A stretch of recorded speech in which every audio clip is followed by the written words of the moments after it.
Alright, guys, so everything is turning into a comedy show, and everyone is running to China once again.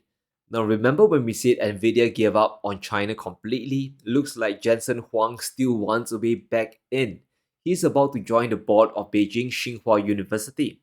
And to put that into perspective, this is China's most prestigious technology university. This is the global leader in AI patents. This one Chinese university produced 90% of global AI patents in 2024. Just one institution. Now, Jensen is clearly very curious about how China pulled that one off. But Jensen joining a Chinese university board is just the opening act because something far more significant just happened in the global financial world. Now, Hong Kong has officially overtaken Switzerland as the world's top cross border wealth hub. Global money is flowing into China and it is accelerating fast. Now, why is this happening? Mainland Chinese investors, they have a lot of money and they are pouring all the funds in. Now, they account for 60% of total flows, but 40% is coming from foreign countries. International investors, they want access to China's booming IPO market and they're moving a lot of money to get there. Now, over the past 12 months, China listed some genuinely exciting companies. CATL wants to dominate global battery production. Zijin Mining wants to dominate global gold. And investors, they all see these opportunities and they want a piece of the action. Cross-border wealth flowing to Hong Kong climbed by 10.7% in 2025, and it has reached $2.95 trillion. Switzerland grew by only 7.6% over the same period. China has caught up and overtook them in a flash. Now, this shift is deeply troubling for Washington. Money that lands in Switzerland doesn't just sit there, it flows through a very specific pipeline. Now, Swiss private banks, they funnel the money into Luxembourg funds. Those funds then buy US treasuries, and the pipeline has quietly supported US debt markets for decades. Now, by pulling wealth away from Switzerland, China is disrupting this entire process at precisely the moment the US needs buyers the most. This is not a coincidence. This is a structural shift where global money trusts to go and is flowing away from the West and is flowing east. Now, the scale of this treasury market problem is bigger than most people realize. Switzerland and Luxembourg together, they hold at least $700 billion in US government debt. That is more than China's entire official treasury holdings. And as private wealth migrates from Switzerland to Hong Kong, that 700 billion lifeline for US bonds starts to look very, very shaky. And Scott Bessent needs to sell an enormous amount of treasuries this quarter. The timing couldn't be worse. Foreign holdings of US treasuries held at the Federal Reserve, they've already dropped below 2.7 trillion. That's the lowest level since 2012. And since the Iran war started, foreign holdings have dropped by another 120 billion in just 3 months. Think about that from an investor's perspective. Would you pile money into US bonds right now, with a war that could drag on indefinitely, and with bond values at risk of collapsing further as yields continue to rise? The answer is becoming more and more no. And Trump just made things worse. He has publicly signaled he doesn't even care about the midterms, which means there's no political pressure forcing him to end the war quickly. The oil crisis and inflation problem could persist for a very, very long time. They thought they were going to outweight me. We'll outweight him. He's got the midterms. I don't care about the midterms. Look what happened last night. That was the prelude to the midterms.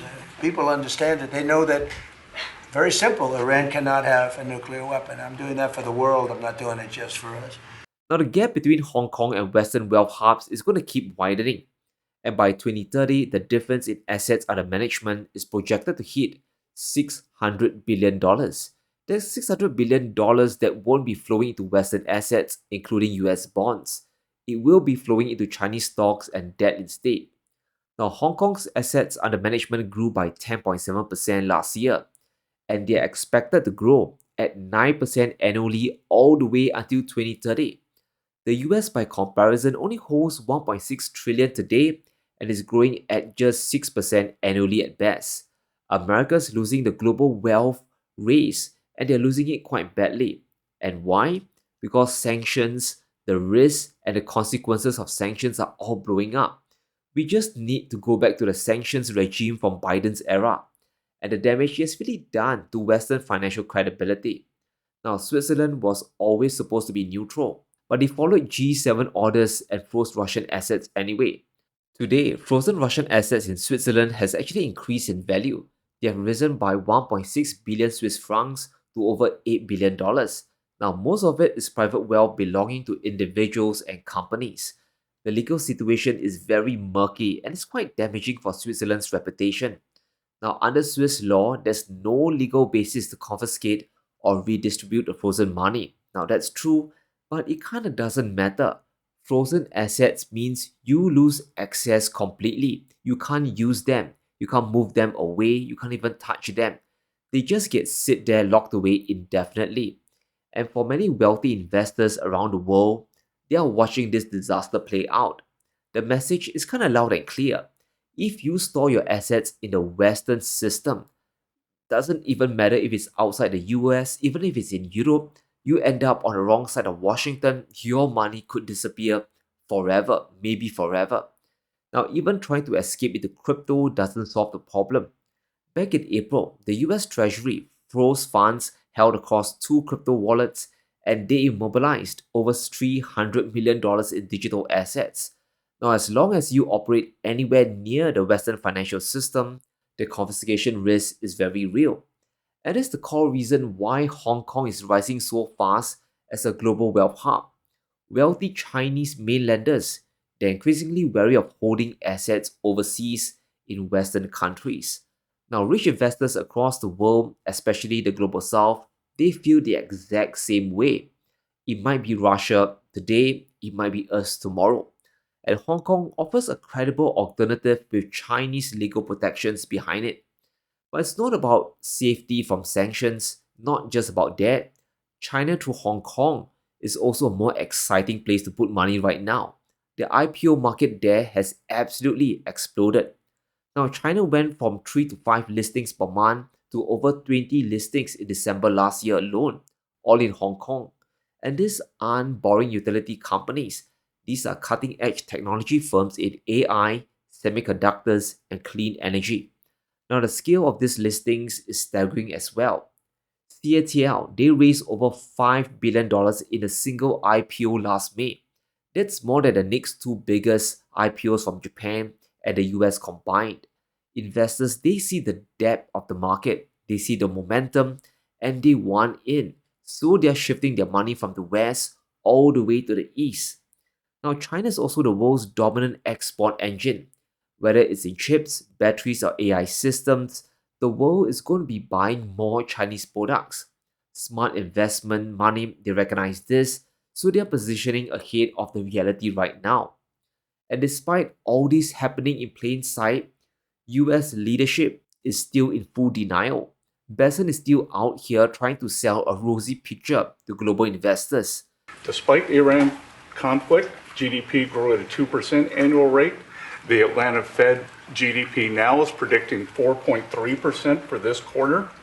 He's claiming that GDP has risen by 2.7%, and the Atlanta Fed's GDP now model does show the US economy growing by over 3% in Q2.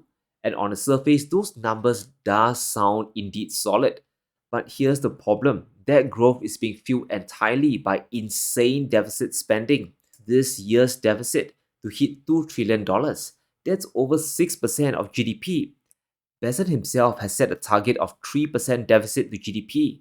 He's running at literally double his own target. And at the interest rates we have today, that deficit doesn't just stay at $2 trillion, it's going to balloon. It's going to snowball into something much worse very quickly. But the deficit denial is almost tame compared to what Besant is saying about inflation. He has called higher prices transitory. In terms of prices, I believe the prices are transitory. Oil will be lower than pre-conflict levels when this ends. Natural gas is already down, as you mentioned. Drug and pharmaceutical prices, they are plummeting, and rent is down. That is the exact same word or term Janet Yellen and Jerome Powell used right before inflation exploded. and the bond market collapsed. And that's the same word that destroyed their credibility and cost millions of people around the world, not just Americans, their purchasing power. Now, Bezos just used it again like it has never happened before. Like we all forgotten that movie. We have all seen that same movie before, guys. Gas prices are still up nearly 50% compared to pre-war levels. And in certain states, drivers are paying over $5 or $6 a gallon. That is not transitory. This is the daily reality for everyone in the US every time they fill up the tank. And higher energy prices don't just stay contained to the gas pump, they eventually work their way through the entire economy. Transportation costs, they're going to rise, food costs, they're going to rise, manufacturing costs, they're going to rise. Now, every business that uses energy, they are going to eventually pass the cost downstream to consumers. And who are the consumers? You and me. Now, that process has officially shown up in core inflation. Core inflation rose by 20 basis points in April alone. It is now sitting at 3.3% for the year. And core inflation is the number the Federal Reserve watches most closely when they are making their interest rate decisions. And the higher core inflation climbs, the closer and closer and closer we get towards a rate hike. And a rate hike today is going to devastate this entire fragile market. Now, if the Fed does hike rates, the consequences is going to ripple out everywhere. Bond yields across the entire curve is going to rise further. US bond values, they're going to fall further. So more investors, they're going to walk away. And where's the money going to go? It's going to flow eastwards towards Hong Kong even more. Now, the US Treasury auction results just from the last 3 days tells us the story. Besson sold a series of treasury notes ranging from 2 to 7 year durations, and none of them attracted strong demand. The most recent 5 year auction priced at 4.18%, and back in April, the same auction cleared at just 3.95% yields. That's a very significant jump in a very short time. Anyone who bought US bonds at the April auction is now sitting at a loss. You have lost money. And that's why buyers they are walking away. That's why money is moving to Chinese markets and assets. Not because investors suddenly love China, but because the alternative holding paper, US paper, is really, really risky. So Besson is trying to manage perception while reality is really showing him the cracks. Claiming GDP growth is strong is not really revealing the true picture. Nothing really changes the math here. Foreign treasury holdings are at their lowest since 2012, and the deficit keeps running at double the target today. The global financial world is really making their verdict known through all the capital flows going around. And the flows are now pointing away from the US and they're towards Hong Kong and China. And the pace is accelerating very, very quickly. So let me know what you think in the comments below. Will Hong Kong keep snatching private wealth from Western financial hubs until even Switzerland becomes irrelevant? And how much longer can Besson keep denying the inflation problem before the bond market implodes? Let me know what you think in the comments below. Stay safe, smash the like button and subscribe as we navigate through these insane times.